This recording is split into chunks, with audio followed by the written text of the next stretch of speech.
Hello there, I'm Nathalia Melo, your unfiltered fit BFF. Mom of two turned CEO of a fitness empire. Someone who truly understands the struggles of trying to stay fit, sane, and sexy, all while juggling work, life, and motherhood. And this is the Unfiltered Fit Life podcast. Follow along wherever you're listening and join me weekly as I help busy working moms just like you simplify your fitness journey so you can lose fat, regain your confidence, and feel sexy AF. It's time to stop living in the what ifs and hiding from the cameras. It's time to regain control over your body, feel sexy naked, and wear a bikini confidently. People already see you as a super confident woman, but it's time for you to feel the same way too. Come on, let's go. Hello there, fam. Welcome to another episode of the Unfiltered Fit Life podcast. I'm Nathalia Melo, your host, and today I'm very excited to introduce our guest. She is incredible, amazing. I adore her work. I think she is not only incredibly knowledgeable, but she lives what she preaches. She is an expert on female-centric health span, performance, metabolism, and nutrition, exercise physiology. She's the creator of the Estima diet. And she's been helping women make informed choices and decisions about evidence-based health strategies to improve their quality of life so they can live more confidently and joyfully, especially as they start to enter the perimenopausal, menopausal season. She's also the host of the Better podcast with Stephanie, which is a top-rated podcast with more than 6 million downloads across nearly 400 episodes, which I have had the pleasure of being a guest. Welcome to the show, Dr. Stephanie Estima. Thank you so much for being here. Well, I'm just delighted to be here. We had such a great conversation on my show, and you were so gracious to invite me here. So thank you. I'm just thrilled to be here. No, I'm super excited. And I know that the conversation today is going to be very, very relevant to the ladies who do listen to the Unfiltered Fit Life podcast. And the cool thing is that we're very aligned with everything. I see your stuff on social. I'm like, yes, yeah, that. So let's just start things from the beginning. What got you with the undergrad of neuroscience and psychology? What got you into that? Oh, gosh. I mean, I have just had a never-ending love for the brain. I've always been fascinated by it. And so I wanted to take the geeky science part of it, like what's the neurotransmitter? What's the mechanism? What's the area of the brain? And then also how that translates into how we think and what the knock-on behaviors might be. So the neuroscience and psych degrees are really just my love for the brain. And then, as you mentioned, continued in my professional schooling to become a doctor of chiropractic, which of course is focused on the neuromusculoskeletal system. So then it's just an expansion of, well, the brain is not just in our skull. Of course, we know that the nervous system extends into the body, central nervous system, peripheral nervous system. And then of course, I'll say the muscles at least are innervated by the peripheral nervous system. So for me, it just is like the whole package. I am obsessed and have such reverence for the human body. And then, of course, over time, started off with just a love for the brain and the body. It was really more once I got into private practice, really noticing differences between men and women. I was like, well, that's interesting. Why do we do the same stimulus for men and women and we have different outcomes? Yeah. And so now a lot of my work is focused on educating women on how we are not small men, how we are different and unique and beautiful. And I love men. I revere men. I am raising young men. I'm married to a man, but we are fundamentally different, that we are different. Hormones, menstrual cycle, these are sort of obvious ones. And then that sort of translates into how we show up in the world. And that's sort of my background. I love that. And I'm going to be going a bit of a tangent here because I find it fascinating. I love the human brain. I love to understand behavior, especially because I do think that fitness is a big reflection of how people's brain operate. Like the traumas a lot of times are reflected on how they perceive fitness and things like that. So from your experience and your educational background, how much do you feel like the psychological piece of the puzzle impacts physical outcomes? It's everything. Our state determines our story, which determines our behaviors, the downstream behaviors that come from that. Any behavior that you see is just downstream from a story that person has told themselves, whether they're worthy or not worthy, whether they are deserving or not deserving. When we self-sabotage, like if we're talking in the context of fitness, let's say, or body composition goals or weight goals or what have you, a lot of the reason why we never complete programs or diets or we go off the rails is because there's some part of us, and everybody has this, by the way. It's not just like the people that are not successful. We all have good and evil within us. It's just for women, I think it's a little bit, when I say good and evil, probably some people were like, what? Evil? No, I'm good. I'm a good person. I'm a mom. I'm a this. Yeah. And it's like, you need to get to know your darkness as well as your lightness, because once you know your darkness, then you can control it. If you are unconscious, and I use the word evil and I don't mean it in like You're a in a terrible religious, person. we all have like light part, like shiny parts that we like to show the world. Like I smile and I'm kind and I'm generous, all of these things. But there's also the opposite of that in everybody as well. We can be selfish. We can be rude. We can be, all these things. So you have to really understand exactly who you are and who you are not. You can see all of your parts, all the good, all the bad, all the ugly, then you can begin to really make progress. Because if you are blindly thinking that you are just this altruistic, good person, the shadow parts of you, will say, are running the show. And this is why so many women often don't complete programs. They often self-sabotage, and then they get into this like shame and blame spiral. And it's like, what's wrong with me? Why can't I finish this? To answer your question, I know that's a long roundabout answer, but I would say it's absolutely everything to really come to terms with exactly who we are, the good, the bad, the ugly. And I love that you mentioned like the cycle that women go through. And I feel like the fitness industry for a long time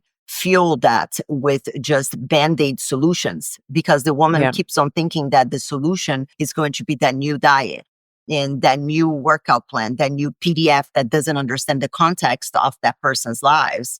And then they keep on doing the 28-day, 4-week quick fix kind of stuff. 7 pounds, 7 days. Yes, but it's not addressing the root cause of what is getting people there. And then they keep on being stuck on that cycle. Yeah, that's a good point. And I think I'll say that certainly when you manipulate diet and fitness, most people are going to start to see some kind of result, let's say in 7 days or 10 days or 28 days or 6 weeks or however long the program is. But we all know that the hardest part around body composition changes is not actually losing it, is actually keeping it off. The losing part is like, I can be in a caloric deficit for 6 weeks. Okay, that's fine. It's the keeping it off for decades. That's the hard part. Yeah. So in order to do that, you really need to understand who you are and who you are not, what your tendencies are. And I'm not saying you need to be perfect, like good grief, like never. Not saying that. Even the name of my podcast is not best, it's better. Right? It's like, we don't need to be the best. You just need to be a little bit better. Enough. Just good enough. Right? Good enough. Good enough. Right now, everyone listening, I'll tell you 100% you are all good enough exact as you are right now. And if you are wanting better, leaning into the curiosity of what that might look like. Like, what does a person who is 5 pounds light or 10 pounds, whatever the number is, how does she behave? What does she do first thing in the morning? Does she put in her gym workouts into her Google Calendar? Does she go for a walk after dinner? Like, what are some of the characteristics of someone who has a body composition that you maybe envy or desire? And what is it that she is doing that maybe you can borrow? Maybe it's not even someone, maybe it's just your own sort of schema, like you're in your mind, this idea of a person who has better body composition. You have to become that person who schedules the gym workout. You have to become the person who goes for a walk after dinner, who hydrates, drinks, a certain amount of water every day and gets a certain amount of sunlight, et cetera, et cetera. It's really about who do I have to become, not necessarily what is it that I have to do in order to serve the outcome that I'm trying to reach. Oh my goodness. If you guys could see the video, I'm like flopping my arms. I'm like, yes, because, and I'm sure you get this too. It's like, so what are your hacks? I feel like my nutrition is pretty standard. There is nothing. I don't go to the Himalayas to get some Himalayan salt with the blood of a freaking virgin and sprinkle on my food. I don't do that. Like I just eat adequate amount of protein. And I think that people are always looking for that hack or that tip or the one thing that you do differently, when in reality is the person that we are that make that commitment, that it's scheduled workouts in our Google Calendar and things like that, that give that end result and not that one individual thing that gives that outcome. Yeah, so well said. And I think I've been in the nutrition space long enough to remember Atkins and remember the South Beach diet and and every iteration since then, right? It's like vegan, carnivore, keto, paleo 30, all the stuff.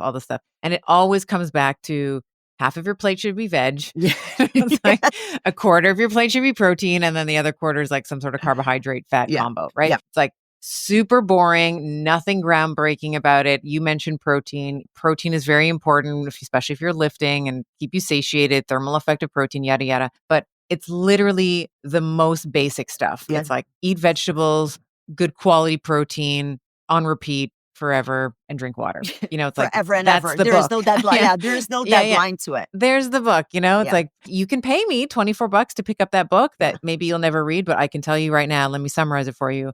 Half your plate should be veg, another quarter should be protein, and the other quarter is like combo of carbs and fat, like pasta or whatever with some whatever. I Yeah. love that in the beginning of our conversation, you mentioned that women were the little men. And I think it's so Yeah. true because my husband, he's a fairly fit guy. He played professional sports. And then if he gains a little bit, he's like, you know what? I'm just going to stop eating cookies 6 days a week and I'll eat 2 days a week. And a Yeah. week later, he has a six pack. One thing that I see a lot speaking with women is that they will have a husband who is fit. And they're like, oh, I don't need a trainer because my husband will just tell me what to do and I'll do it with him. Can you tell me what's the problem with that mindset? Oh, this is a good question. Because do you see this a lot as well? Like, oh, I'm just going to do what my Yes. husband is doing because he's fit and he's going to Yeah. tell me what to do and we're going to do the same thing. Do you see Yeah. that? And what is the problem I with that? 100% of the time. It's like, I don't need any guidance because I'm just going to sort of copy what he's doing. One of the taglines of my book was like, women are not small men with like pesky hormones. That was sort of like the little catchphrase that I still talk about today. And it's very true. So women and men are very different. So we all have skin, we have hair and nails and like organs and stuff. But even the organs, like, kind of bore people with the differences here. But even like things like our liver, there's like sexual dimorphism, meaning that the liver will behave differently depending on the influence of sex hormones, whether it's in a male body or it's in a female body. So there's a lot of differences between men and women. The most obvious, of course, is like we have a menstrual cycle and men do not have a menstrual cycle. And testosterone and estrogen, part of our sex hormones, not only impact our reproductive capacity and life, but there are receptors for testosterone and estrogen throughout the entire body, including the lungs, the heart, the brain, like literally systemically. So it is very misguided to just follow kind of what the guys are doing. I would even go so far as to say, go with a trainer who doesn't have any extra training in the differences between male and female biomechanics, like even just our hips, like male hips versus female hips. Females have a wider pelvic basin. We have something called a greater Q angle, which is just basically the angle that we make from like the hip to the knee. We're more knock-kneed, right? Because our hips are wider, coming down into the knees, there's a bigger angle there than men. It tends to be a bit straighter. So that's going to change things like how we squat, how we lunge, our propensity for knee injuries. And then we can get even more complicated. It's like, and how does the injury rate for our knees fluctuate over the menstrual cycle? So there's all these different beautiful ways in which women are distinct from men. That was just sort of physiologically. But then also when we think about the food that we eat, and the female body is much more defensive of its fat stores than a male body is, because even though you may not want to have a baby, for most of your reproductive life, your body is going to naturally keep a little bit of extra padding to make sure that if you should fall pregnant, that you have enough stores to feed the baby so that you and the baby don't die. I always sort of put that with the caveat, like your biology is always optimizing for fertility, even if you don't want to get pregnant. So you might as well sort of follow the natural rhythms. And then, of course, if you don't want to get pregnant, there's condoms and there's other things that you can do to make sure that you don't become pregnant. Yeah. But eating in a way that honors your menstrual cycle, training in a way that honors like the fluctuating hormones, that changing hormonal you, is really going to be valuable for women in getting the results that they want. And I did this for years, by the way. So if you're kind of listening to this, you're like, oh my God, I do exactly what my husband does. Trust me, I did the same thing. Like I would look at mentors and colleagues in the space and I was like, I'm just going to do what they're doing. They happen to be men. And I would just feel like I was always white knuckling my way through like the second half of my cycle when I was hungrier, when I had more cravings. And I was like, it shouldn't be like this. I should just be able to do exactly what they're doing all the time, not accepting the idea that we are different over the cycle and our bodies need different things over the menstrual cycle as well. Mm-hmm. And I think that this is something that has to be talked about with the women and also with the men, because I have gotten in a lot of calls because whenever I do see that a husband is a big part of fitness process and things like that, I want that husband, because then it becomes a dick measuring contest between us and the husband. No, it really does. Yeah. It's like we are telling the woman to do one thing because that's our expertise. And her husband's like, "Oh, that sucks. You shouldn't do that." So I'm like, bring him Right. along. Right. And he absolutely blows my mind. I've seen a lot of very supportive husbands, but sometimes I've seen some that I'm like, my face speaks for me. And I think I cannot. It doesn't matter how You much, can't hide it. it does not matter how much Botox I have on my face. It still speaks. And like the guy would be like, "I just told her she needs to do like intermittent fasting for like 2 days and she'll do." And I'm Right. like, I legitimately like want to get in the computer and shake them. I'm like, stop it. Just because it works Yeah. for you doesn't mean that it's going to work for her. So Right. I'm going to go into a bit of a controversial kind of territory here. You obviously know who Dr. Gabrielle Lyon is. Yes, I do. Okay. Love her.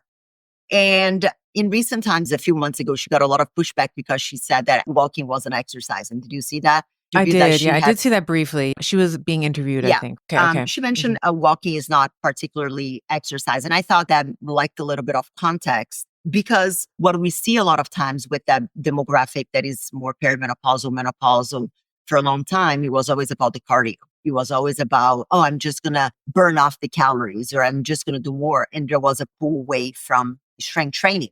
How do you think that we can get the message across for women that yes, movement and the walking your dog and getting on the stairmaster is great. But if we want to optimize our body, strength training is necessary. How can we enforce that message? Good question. And I know Gabrielle's a friend. We love her. And I think I did see the clips of it and I was like, this seems unfair. Right. I actually went back and sort of listened to it. And I think what she was trying to convey, which sort of got misconstrued, was that building muscle is hard work and we're not going to replace building muscle with walking. In the same way that I get a little bit of blowback from the Pilates community, I'm like, I get the Pilates is really great, but you still need to lift heavy weights. Like Pilates, in my opinion, is really great for posture. It's really great for core work. It's really great for mobility and flexibility. And yes, you will build the endurance in the muscle, which is wonderful and it should be part of a program. And you still need to lift the weights, right? So the Pilates is not going to replace it. So I think that that's what she was getting at. And it was sort of misconstrued. Like everything on social publicly. media. Yeah, like everything else, right? yeah. Things are taken out of context. You don't hear the entire conversation. Yeah. And so your question is around like, how do we turn cardio bunnies into muscle mommies, right? Yeah, It's like- that's basically it. And I wanted to rephrase with this because I think it's important to mention that we know Dr. Lyon and we know the context in which she spoke about that. But then everybody was just like, walking is great. Yeah, nobody's saying walking that it's is bad. great. Yeah. If she was saying that that doesn't constitute your hard work for the day. Yes. It's like, that's something that you should be doing all day long as often as you can, but that doesn't replace a regular exercise regimen, which is what I think her messaging was. Right. So how do we get that message that just walking your dog for the outcome that most people are looking for? I want a toned body. I'm walking my dog 6 days a week. It's great, but it's like, yeah, you should still continue to do that. You should still walk your dog and you need to also add in resistance training because as we age, and so this is the big shift that I think a lot of women have trouble with. And I know why, because I myself in perimenopause, I just turned 47 at the time we're recording this. If you are not being strategic, if you're just the cardio bunny, you are going to lose muscle and you are going to lose bone to the tune of like 1% a year. When it's a cardio only program, whether it's walking or it's sprint training or it's on the bike or like whatever it is, your body's going to adapt to that. So the more cardio output that you have, your body's going to say, oh, okay, so she wants to be smaller. It's a very energetically expensive to move this big body, right, in this way for 45 minutes or 50 minutes, 4, 5, 6 times a week. So we're going to get smaller. And so, yes, you do get smaller, but it's the relative proportion of shrinking that happens. It's not like you just only lose fat, right? When you're doing a 45-minute, 50-minute, 90, like whatever the cardio time is, everything gets smaller. Your bones, like you lose amino acids from your muscles start breaking down, right? So you start breaking down the amino acids in order to feed the rest of the body in terms of what it needs. Just become a smaller version of what you are now. And this is why there's this term called TOFI, TOFI, which is thin outside, fat inside. So you can be quote unquote small, but your body composition is actually not optimized, right? So this is what I think the big shift should be when we're talking about weight loss. It really should be body composition changes where we're looking at specifically fat loss, but also muscle gain. And you cannot gain muscle if you are not mechanically stimulating the muscle, which is like translation, like resistance training, right? As we move into perimenopause, kind of back to your original question, we are losing muscle and bone mass about 1% a year, which means that you can lose over the course of a decade, like 10% of your muscle mass, which At is least. not something that you should sneeze at. Like that is a significant loss that is very difficult to rectify. Muscle for a perimenopausal and menopausal woman serves many functions. The obvious one is like a mobility function. It allows us to pick things up, move around, all the things. I think most 40 and 50-year-olds don't actually think about breaking a bone, but guarantee you 60-year-olds and 70-year-olds and 80-year-olds, this can become a catastrophic injury for you, like one that is literally life-changing. It can be a fatal blow for you. So if you are someone who's, let's say 65 or 70, and you trip on the corner of a rug, or you slip down the stairs, or you're on the sidewalk and you slip and fall, maybe it's cold outside where you live. If you fracture a hip, if you fall and your bones are brittle, you sort of fall on the hip, you could be like done for. Yeah. And there's some pretty terrible stats, unfortunately, for people who are admitted to the hospital, who are hospitalized because of hip fractures. Usually like 3/4 of those hospitalizations are women over the age of 65. Interesting. And 50%, half of the people who are hospitalized don't actually make it out of the hospital. Like they literally die. Like you will, wow. like 50% die within the first year. And then the other 50% are still hospitalized. And then they start to experience all the metabolic and the cognitive decline that happens from being unactive for a year, right? Like all the bed sores and all the co-infections and all the things that can happen in a hospital setting. I know that many 40-year-olds are like, whatever, I can take my groceries, I can get around fine. But I promise you, in 20 years, this is going to be your most important thing. And then the other thing I'll say, when we have more quality muscle mass, this is going to confer a huge metabolic benefit as well. Your muscles are the primary site, like the number one site for what we call glucose storage in the form of glycogen, for taking extra sugar, like extra glucose out of the blood system. It's also the primary site for fat utilization as well, right? So we use our free fatty acids at the muscle more so than anywhere else. And so this is another reason, if you're a woman in your 40s or 50s, you're like, I don't know what's going on, but I turned 45 and all of a sudden my cholesterol numbers are starting to look really ugly. Like triglycerides are starting to go up, total cholesterol is starting to go up, LDL-C is starting to go up, HDL is starting to come down. This is probably because of the quality of the tissue that you have. You're losing muscle, and the quality of the muscle that you have is not optimal. So those are like two like really big reasons. There's several more that I can kind of nerd out on, but I would say like for most people, those are the number one and two. Like you need to be mobile, flexible, right? And whatever the muscles do, the bones do, right? So if you have a lot of muscles, your muscle and bone are kind of sisters, like whatever one does, the other one does. You have a lot of muscle, you're going to have good bone density. You don't have a lot of muscle, you're going to get osteopenic, which is kind of the beginning stages of osteoporosis, which is like disease of the bone, where we see, if you look at it on x-ray, it almost looks like Swiss cheese. Like there's all these like kind of pock marks all the way through it. It's very brittle, thin bone. Oh my goodness, this was so good. I was like just nodding here. Like I was blown away. One, because you're super smart, and two, because you're able to dissect this even with technical terms in a way that it is easy to understand. So thank you for that. Because sometimes it's hard whenever people are talking all this fancy talk with the difficult names, and we're like, I have no idea what I should say. But you made it so clear. I think that one thing that I see a lot, it's funny because I was in the gym. This was a few months ago, and this lady started talking to me. She's like, oh, are you a trainer? And lovely lady, perimenopausal. You're like, no, I'm Miss Olympia. And you will only refer to me as such. No, I'm just joking. I'm just kidding. So I start talking with her, and she's like menopausal. Like you can tell that she's like in her 60s, and she's gained like 25 pounds. And then she's like, like I need to lose some weight. So I got back to running, but like it doesn't feel as good. And I was like, why do we need to go straight to running?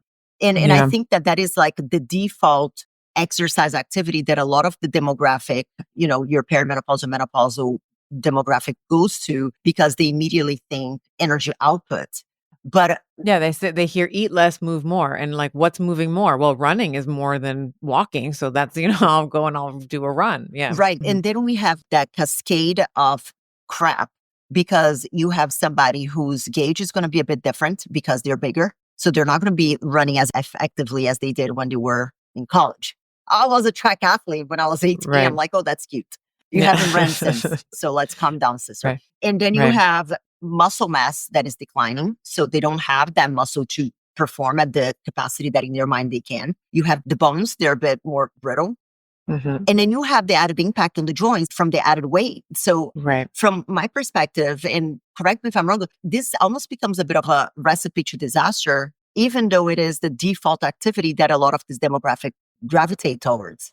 You're on the money. I think that that's exactly right. I think when someone wants to lose weight, she's like, I'm 20 years past menopause. I've gained all this weight. It's like, okay, what are some of the easy levers that we can do? Well, she can start like the morning walks if she's walking her dog, whatever, like keep that up and maybe hire a trainer or hire someone to actually walk you through the area of the gym that doesn't have the cardio equipment. So we have the barbells and we have the machines and we have maybe we won't start a 6-year-old on barbells, but go to like the dumbbells, maybe there's some kettlebells, and maybe hopefully that trainer has some training in female physiology and some of the female specific concerns that we were talking about, like the wider hip basin Yeah. and the knock knees and all that, where they can watch for her form and then write a program for her. Because one of the challenges, I hear this a lot, I'm sure you hear this a lot as well, is a lot of women in their 40s and 50s, they've been hearing like, I got to lift weights, I got to lift weights. And it's like, but I'm really scared of getting injured. Yeah. And that is like a real concern because they don't have the motor learning. You've been lifting weights for decades. So you have that mind muscle connection. You could just close your eyes and feel your lats working. You can feel your glutes. You can feel when it's the upper glute versus the glute max. Like you have that distinction, that sort of neural connection. But the woman, that 60-year-old woman that you were describing, does not. So it is going to take her a few goals. while to actually establish that motor mind Right. muscle connection, right? It's like you can close your eyes and you can recruit the fibers that you're actually wanting to recruit. And so I love to tell these women, like, just like, look, just Yeah. go and just do a walk. Yeah. Like do a walk or where the machines are, right? And then certainly if you have the finances, like 100% hire a coach, like get someone who has some training like you do, who can write a program that's specifically for a woman. Not that I think that men and women can train women, but I've had many male mentors in my life and just love and honor them. And there's also something really special about a woman who's like, yeah, and I'm in my 40s and I'm rocking it. And this is how, right? Because we know that I'm in the throes of perimenopause. So why not come to someone like me or like you? You've achieved so much greatness in your life and are you 39? 40 I'm now? about to Are be you? 41. Don't look a day over 26, Oh, right? So I'll take it. Thank you. well, that's the other thing too. The one thing I'll say is if I haven't convinced you on like the mobility and the metabolic benefits of muscle, it helps improve skin quality. You never look your age. Like Yeah. I actually love telling people how old I am because they're like, what? I just found out Like, you were 47 in a reel Yeah. that you did the other day, and I just about fell Yeah. off my chair. I'm like, wait, Yeah. what? Even whenever Yeah. like in our interview, you said, oh, I have like a 14, 15-year-old. And I'm like, did she have a kid when she was like 19? Like Yeah. that was the first thing that came to my mind. I swear. I had a podcast guest, Sal DiStefano from Mind Pump. He's become a friend. So he was on the show and I can't remember what I said to him. I was like, yeah, and I'm 46 because like I was 46 at the time. And he's like, you know what you just did? And I said, what? And he's like, because you're a muscle mommy, like you're someone who lifts, like you love telling people your age. And I don't even I think love that it. you don't even realize. I was like, oh my God, you're so right. I'll tell anyone who'll listen how old I am because people are like, what? I'm And like, there's I like know, a sense right? of pride with that. Yeah. You know? Oh, I Yeah. love it. I'm the same. People are like, you're Yeah. 40. I'm like, about to be 41. Yeah, exactly. Exactly. If I can't sell you on like the physiological benefits, like no one will ever guess your age, right? Yeah. So that's the other thing. Back to the woman and like how do we get people in the gym? It's like you're going to look really good in jeans. Like it improves your skin quality. I mean, improves like the texture, the skin, all that kind of stuff. There's something really special, especially for new people who are in the gym when they first start jumping up in weight.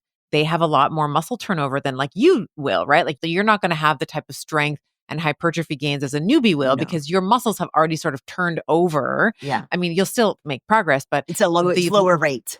it's at a slower rate. Exactly. So like the newbies, it can be very addicting in a way because you're like, oh my God, like I have gone up by 30%, 40%, sometimes 50% in the number over like a 6 to 8, sometimes 10-week period. So it can be really enticing for someone who has never lifted weights to actually see how much stronger and how quickly they get strong. And then hopefully those gains like keep them in the muscle building game, which is to say that you're building good quality tissue and you're helping with the bones and all that. Yeah. So one thing, and I've listened to a few of your interviews and we spoke, I think that we see the same thing. One of the biggest complaints that we get from ladies is when I'm like 35, 40, 50, 60 and beyond, I'm trying to do the things that I did when I was in college and it doesn't work.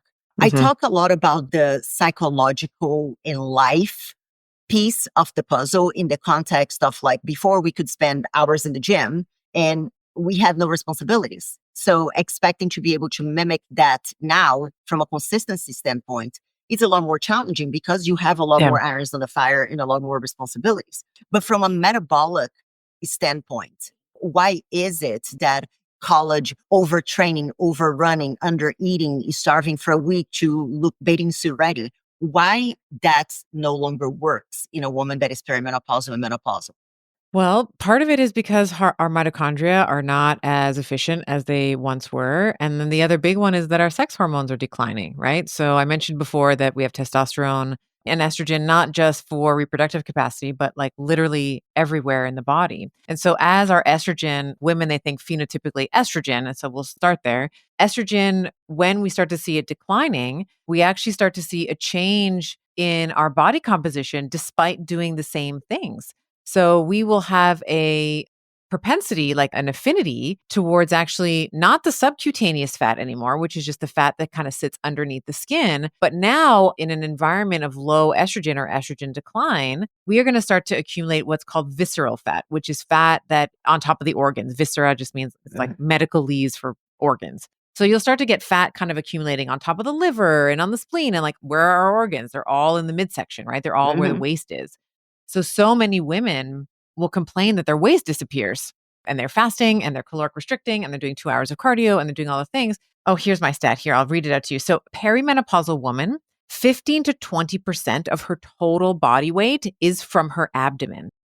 So we see a huge change and we compare that to like 5 to 7% of a premenopausal woman. So we go from like 5 to 7% of our total fat being our belly weight at premenopausal to being in perimenopause and post, it occupying like 15 to 20%. Like that's a huge jump. And of course, when we have that, like it sets us up for cardiovascular disease, cerebrovascular disease, metabolic, like type 2 diabetes and Alzheimer's and all the things. So that's kind of the biggest thing that I can offer in terms of body composition changes. And then if the other thing I'll mention is just as a natural consequence of aging, we become more insulin resistant. So we don't process carbohydrates in the same way if we're not being strategic. This again comes back to the muscle because we know many scientists have done this over many years that insulin resistance actually starts at the level of the muscle. It doesn't start in the liver. You don't wake up when you're 46 with like diabetes. It's a 20 or 30-year process, but it's initiated at the level of the myocyte, at the level of the muscle cell.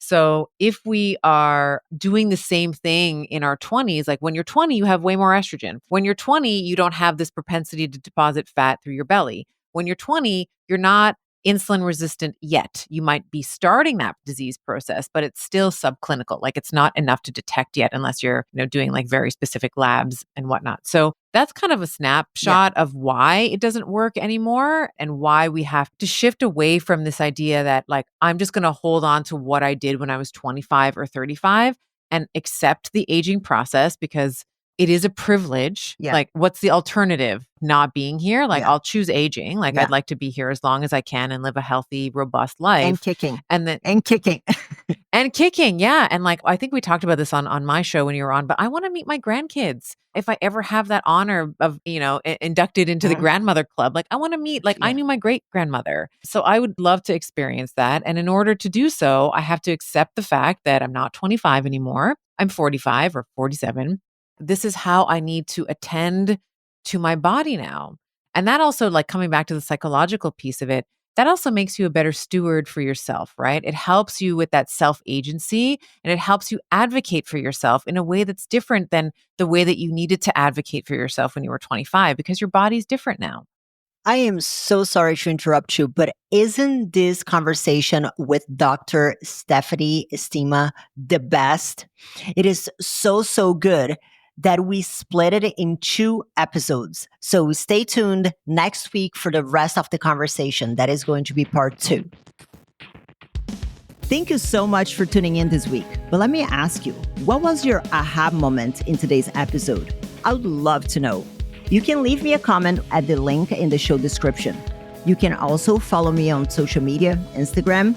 Links are down below as well. And let me know what topics you want to hear more about or who I should have on the show. This is it for today, guys. I'll see you back next week for another episode of the Unfiltered Fit Life podcast.